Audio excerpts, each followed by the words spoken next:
नमस्कार। म चाहिँ आज एउटा सानो इन्भेस्टमेन्टको पार्टलाई लिएर आएको छु। जो हामी दैनिक रूपमा चलाउँदै गरेको पनि छौँ होला। र खल्ती भन्ने एप जुन छ, जो खल्ती भनेपछि एकदम अहिलेको लागि चाहिँ एकदम सजिलो। अब कतैतिर पैसा तिर्नु पर्यो, केही गर्नु पर्यो, बिलको पैसा तिर्नु पर्यो भने एकदम झट्टै छिटो मिठो हुने खालको एप हो। र त्यसमा आएको एउटा डिपोजिट जुन छ, जुन मञ्जुश्री फाइनेन्स र खल्तीको कोअर्डिनेसनमा एउटा डिपोजिट जुन स्मार्ट डिपोजिट भनेर आएको छ।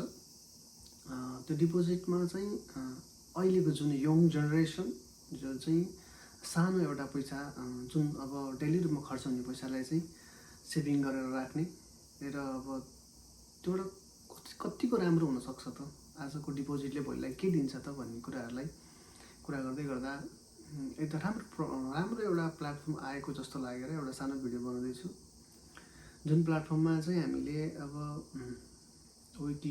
डेली विकली मन्थली होइन जहिले डिपोजिट गर्दा नि भयो।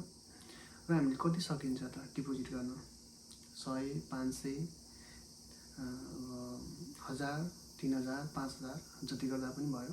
र कति वर्षको लागि गरिन्छ त, हुन्छ म 1 वर्षको लागि म गर्दा नि भयो, 2 वर्ष, 3 वर्ष, 4 वर्ष, 5 वर्ष, जति वर्षको लागि गर्दा पनि भयो होइन।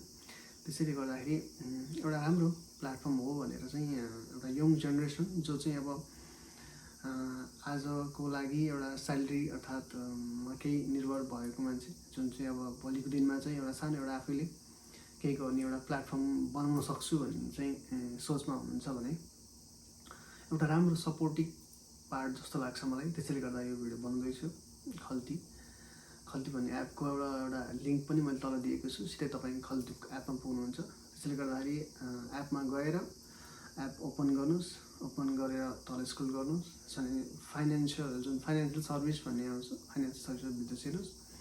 र त्यो एउटा डिपोजिट आउँछ जुन एउटा चाहिँ स्मार्ट डिपोजिट, अर्को चाहिँ स्मार्ट फिक्स डिपोजिट भएर त्यसलाई चाहिँ स्मार्ट डिपोजिटमा गएर तपाईँले आफैले क्यालकुलेट गरेर पनि हेर्न सक्नुहुन्छ। त्यसमा अब कति वर्ष राख्दाखेरि कति आउँछ, अब कति वर्ष कति जम्मा गर्दा कति आउँछ भनेको सबै कुरा देखाइएको छ। त्यसैले गर्दाखेरि राम्रोसँग बुझ्नुहोस्, राम्रोसँग गर्नुहोस् होइन। हस्त नमस्कार। सल्लाह सुझाव र प्रतिक्रियाको आश गरेको छु। लाइक, सब्सक्राइब, सेयर गर्न नभुल्दिनु होला। हस्त धन्यवाद। By by.